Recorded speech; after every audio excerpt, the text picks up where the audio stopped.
Hello friends, welcome back to your channel Udyan Educa. दोस्तों, आज हम लोग पढ़ेंगे ode to autumn. Ode to autumn आपके सिलेबस से है। Rainbow part 2 class 12 100 marks English BSEB को जो बुक है वहाँ से, और दूसरे भी बोर्ड के अनेक बुक्स में ये पोएम आपको मिलेगा। इस पोएम को लिखा है जॉन किट्स ने। दोस्तों, जैसा कि आप जानते हैं, अभी के एग्ज़ाम पैटर्न के हिसाब से आपको बहुत डिटेल में चीज़ों को याद रखना पड़ता है। इसीलिए मैंने सभी चीज़ों को यहाँ पे लिया है। यहाँ पे आपको इसका एक्सप्लेनेशन मिलेगा, वर्ड मीनिंग मिलेगा और अबाउट पोएट मिलेगा। तो चलिए शुरू करते हैं। ये है जॉन किट्स। जॉन किट्स जिन्होंने इस कविता को लिखा है, काफ़ी फेमस इंग्लिश के पोएट हैं और इनके बारे में आप पहले से ही जानते होंगे। चलिए, जॉन किट्स के बारे में पहले हम लोग जानते हैं। हमारे एग्ज़ाम के पॉइंट ऑफ व्यू से ये काफ़ी इम्पोर्टेंट है। सबसे पहले, John Keats, one of the greatest of English romantic poets, was born at Moorfields, London. मतलब जॉन किट्स जो हैं, उनका जन्म 1795 में हुआ था और उनकी मृत्यु 1821 में हुई थी। ये ग्रेटेस्ट इंग्लिश रोमांटिक पोएट का जो नाम आएगा उसमें ये ग्रेटेस्ट हैं। रोमांटिक पोएट के रूप में इन्हें याद किया जाता है। आपको पूछा जाएगा एग्जाम में कि जॉन किट्स किस तरह के पोएट हैं, वार पोएट हैं, मेटाफिजिकल पोएट हैं या फिर रोमांटिक पोएट हैं, तो आपको बताना होगा रोमांटिक पोएट। इनका जन्म मूनफील्ड में हुआ था। मूनफील्ड कहाँ पर है? ये लंदन में है, मतलब कि इंग्लैंड में है। He studied at Clarks school eight Enfield. Deeply interested in cricket and boxing, he grew into a voracious reader, especially of Greek mythology. तो उन्होंने कहाँ से पढ़ाई करी? उन्होंने क्लार्क स्कूल से पढ़ाई करी। ये इनफील्ड में है।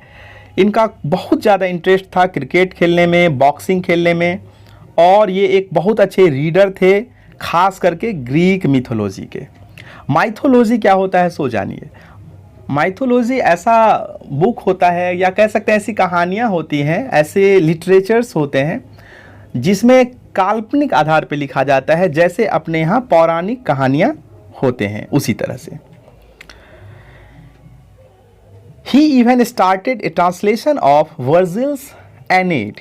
His ambition to become a poet was fired by his first acquaintance with Spenser's Faerie Queene.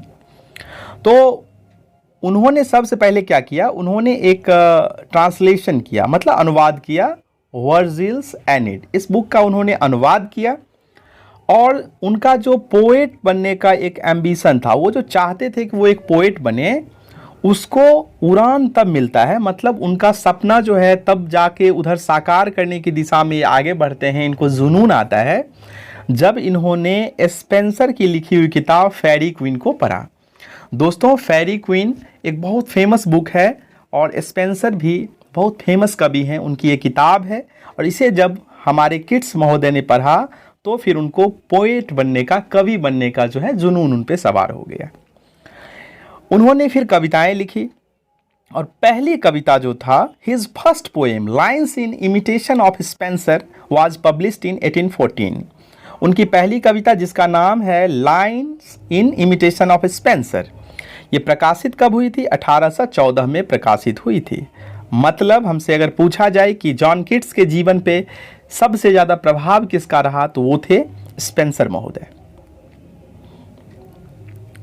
फिर उनकी जो कविता की किताब है वो आती है, his first volume of poetry entitled poems was published in 1817।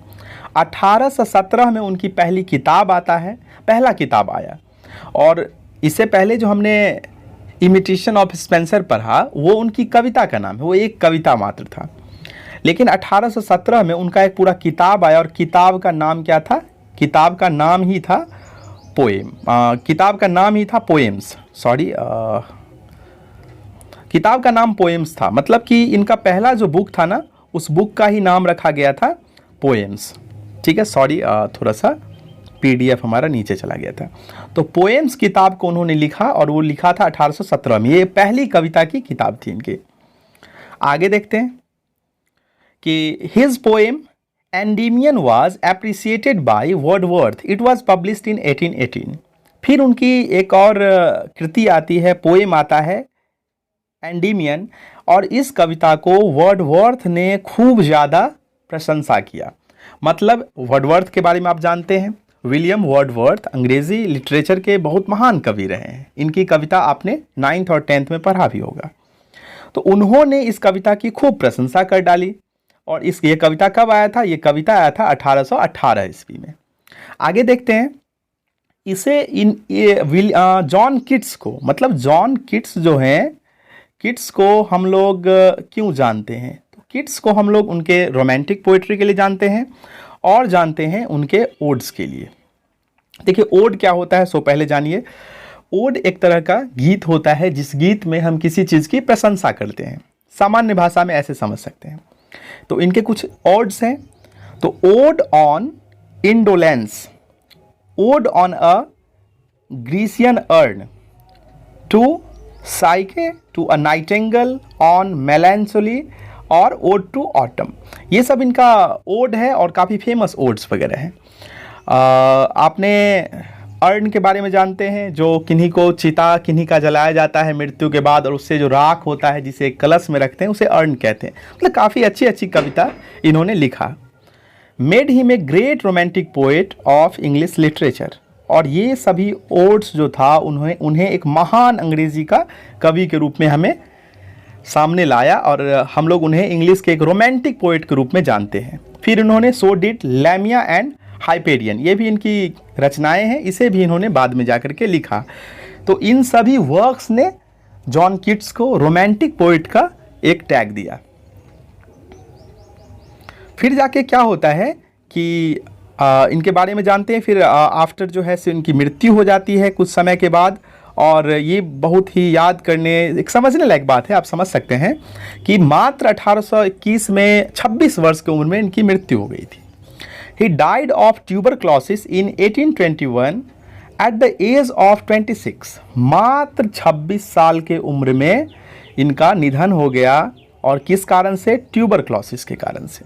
TB एक बीमारी होता है, हमने सुना होगा, काफ़ी हम लोग देखते हैं। अभी के समय में ये नॉर्मल है, उस वक्त ये लाइलाज हुआ करता था, और इसी के कारण से इनकी मृत्यु हो जाती है। लेकिन ये मात्र एक्टिव रूप से 3 साल के राइटिंग में इतना महान बने कि इंग्लिश में आज हम लोग जानते हैं। अगर ये कुछ साल और ज़िंदा रहते तो आप सोचिए क्या करते। बहुत कम समय में he died of tuberculosis in 1821 at the age of 26, but within this short span of life he was able to achieve greatness. इतना कम उम्र में, 26 साल के उम्र में ही ये महानता हासिल करने में सफल रहे। His poem and letters have depth beneath their beauty and reflect his awareness of the pains and suffering of life. इनकी कविताएं और जो इन्होंने कुछ चिट्ठियाँ लिखी, एक इनकी गर्लफ्रेंड थी, उसे भी इन्होंने काफ़ी चिट्ठी लिखा, जहाँ से आपने इनका एक फेमस कोट्स सुना होगा, जो हम लोग बोलते हैं कि काफ़ी हम लोग कोट्स करते हैं जहाँ तहाँ, कि लव को इन्होंने रिलीजन बताया है। Love is my religion, I die for it, I die for you. ये जो है इनकी उस लेटर में लास्ट में इन्होंने लिखा था। तो लेटर में और कविताओं में इन्होंने अपना बताया है कि जो जिंदगी है उसमें कितना दुख है, और पूरे लाइफ जो है दुख से भरा हुआ है। महात्मा बुद्ध ने जैसे कहा कि लाइफ जो है दुख से भरा हुआ होता है, इन्होंने भी अपनी कविता और लेटर्स में इन चीज़ों को बताया है।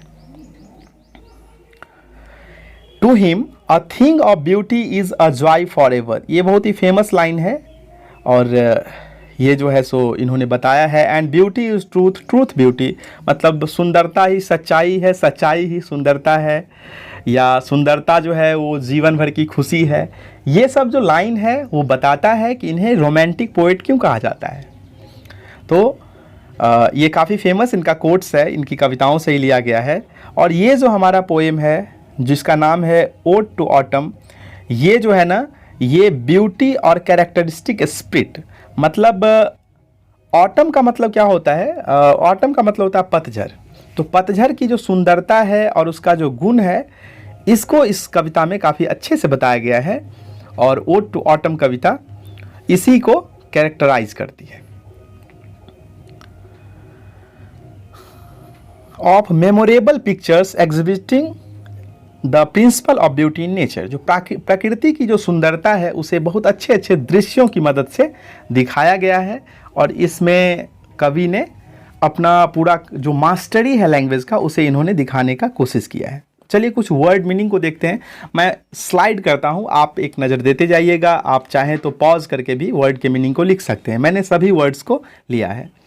मिस्ट मतलब धुंध, मेलो मधुर, फ्रूटफुलनेस उपजाऊपन, बॉजम फ्रेंड घनिष्ठ मित्र, कंस्पायरिंग षड्यंत्र, वाइन बेल, बेल जिसे लता कहते हैं, ब्लेस आशीर्वाद, कॉटेज झोपड़ी, राइपनेस मतलब पकाना, स्वेल प्रफुल्लित करना, कर्नेल गुद्दा, हेजल अखरोट, पल्प मतलब भरा हुआ, सीज समाप्त होना, ब्रिम मतलब किनारा, क्लैमी मतलब चिपचिपा, एबॉर्ड मीन्स समीप या फिर विदेश भी, ग्रैनरी मतलब अन्न का भंडार, विनोइंग उड़ाना, फर्रो हल से बनी रेखा, ड्राउज झपकी लेना, फ्यूम सुगंध, पॉपी अफीम, स्वैथ कटी फसल की पंक्ति, ग्लीनर बटोरने वाला, एसटीडी स्थिर, ब्रूक नाला, सीडर साइडर, सेब की मदिरा, ओजिंग रिसना, स्प्रिंग बसंत, ब्लूम खिलना, स्टबल खूंटी, ह्यू रंग, चॉयर कोरस, नैट वन मक्खी या काटने वाले एक कीड़ा के बारे में कह सकते हैं, मॉर्न बिलाप करना, सैलो भूरे रंग का, सिंक डूबना, बॉर्न किनारा, क्रिकेट झिंगुर, रेड ब्रेस्ट एक चिड़िया है जिसको रॉबिन बोलते हैं, और स्वेलो मतलब अबाबील होता है। ये 42 वर्ड्स हैं और इन वर्ड्स को आप याद कर लेंगे। एक बार मैं और स्क्रॉल कर देता हूँ, आप पॉज करके इसे लिख सकते हैं। ये पूरे चैप्टर से लिया गया वर्ड्स है और इन वर्ड्स को मैंने स्पीडली मीनिंग बताया है। ये थोड़ा सा बड़ा वीडियो होने वाला है क्योंकि इसमें एक लंबी कविता है। तब तक हम लोग थोड़ा सा इस पोएम को जानने से पहले बीच में थोड़ा सा बात करते हैं जॉन किट्स के जीवन के बारे में। जॉन किट्स डॉक्टर थे, इन्होंने मेडिकल की पढ़ाई करी थी और इनके फैमिली में सभी मेंबर टीबी के कारण से ही मर गए थे। इनकी माँ को टीबी था, वो भी मर गई थी। इनके भाई मर गए थे टीबी से और आगे चल के इनकी बहन भी टीबी से ही मरी थी। चलिए ओड टू ऑटम, इसे हम लोग समझने का कोशिश करते हैं। देखिए, ओड का मतलब होता है गीत और ऑटम का मतलब होता है पतझड़। तो ये पतझड़ का गीत है। इसमें कवि ने सबसे पहले 3 पैराग्राफ में है और तीनों में अलग अलग सीन है। सीजन ऑफ मिस्ट एंड मेलो फ्रूटफुलनेस, ये जो मौसम है ये कोहरा भरा हुआ मौसम है और पके हुए फलों का मौसम है। Close bosom friend of maturing सन, तो ये जो मौसम है वो दोस्त है, घनिष्ठ दोस्त है। किसका? तो मैच्योरिंग सन का। जो सन जिसका रोशनी अब बढ़ रहा है, वो मैच्योर हो रहा है, उसका ये मित्र है। Conspiring with him how to load and bless, तो सन और ये मौसम और सूरज दोनों मिलके षड्यंत्र बना रहे हैं, साजिश कर रहे हैं कि किस तरह से लोड करना है। किसे? तो with fruit the wine that round the thatch Ives run, तो लताएं जो एक जगह से दूसरे जगह तक, जैसे आप देखे होंगे बेल जो है लतरी हुई होती है, पसरी हुई होती है, उसे लोड कर देना है, उसे लाद देना है फ्रूट से, लताओं को फल से लाद देना है। To bend with apples the mossed cottage tree, moss मतलब काई, तो काई लगा हुआ जो सेब का पेड़ है उस पे इतना सेब लाद देना है कि पेड़ झुक जाएगा। तो ये सब कौन कर रहा है? ये सूरज और वो मौसम जो है आपस में साजिश रच रहे हैं, मतलब दोनों मिलके कर रहा है। And fill all fruit with ripeness to the core, और फलों को कोर तक पका देना, मतलब बीज तक जो है कोर फल को पका देना है। टू स्वेल द गार्ड, और क्या करना है? गार्ड को बड़ा कर देना है। इसे लौकी बोलते हैं, तो लौकी को एकदम से फुला देना है। पल्प द हैजल सेल, तो अखरोट के जो सेल होते हैं उसे पूरी तरह से गूदा से भर देना है। विथ अ स्वीट कर्नेल, गूदा से उसे भर देना है, मीठे गूदा से एकदम कोर तक, पूरे सेल तक। टू सेट बडिंग मोर, और कलियों को खिलने के लिए उगाना है। ये कलियों को खिलने का मौसम है। And still more later flowers for the bee, और वही कलियां आगे चल के क्या हो जाएंगी, फ्लावर हो जाएंगी, जो जिससे मधुमक्खी रस चूसेगा। बीज मतलब मधुमक्खी। Until they think warm days will never cease, इतना फूल कर देना है कि मधुमक्खियां थक जाए उससे रस इकट्ठा करते करते, और वो सोचे कि शायद ये मौसम कभी खत्म ही नहीं होगा। For summer has over brimmed their clammy cell, clammy cell मतलब क्लैमी मतलब चिपचिपा होता है। तो मधुमक्खियों के छत, जो मधुमक्खी का जो रहने का जगह होता है हाइव, तो उसको जो है पूरा भर देना है, इसमें एकदम जगह नहीं बचे थोड़ा भी शहद से। तो शहद से मधुमक्खी का छत्ता पूरी तरह से भर देना है। ये तमाम बातें सन और ऑटम सीजन जो है आपस में कर रहा है। दूसरे पैराग्राफ में कवि जो हैं उन्होंने ऑटम के सीजन को एक वुमेन की तरह मतलब लड़की की तरह, औरत की तरह दिखाया है। Who hath not seen thee oft amid the store, मतलब किसने नहीं तुम्हें देखा है स्टोर के बीच में बैठे हुए। स्टोर में मतलब एक महिला की तरह, एक औरत की तरह ऑटम का मौसम है जिसे कवि ने बताया है, और वो अन्न के भंडार के बीच में बैठी हुई रहती है, और उसे किसने नहीं देखा है। Sometimes whoever seeks abroad may find, तो जो कोई कहीं बाहर जा रहा हो वो बहुत आसानी से तुम्हें पा सकता है, तुम्हें देख सकता है। Thee sitting careless on a granary floor, और कहाँ पे देख सकता है, तो अन्न से भरा हुआ जो फ्लोर है, सतह है, वहीं पे तुम्हें लापरवाही से अल्हड़ की तरह बैठे हुए तुम्हें देख सकता है कोई भी आने जाने वाला व्यक्ति।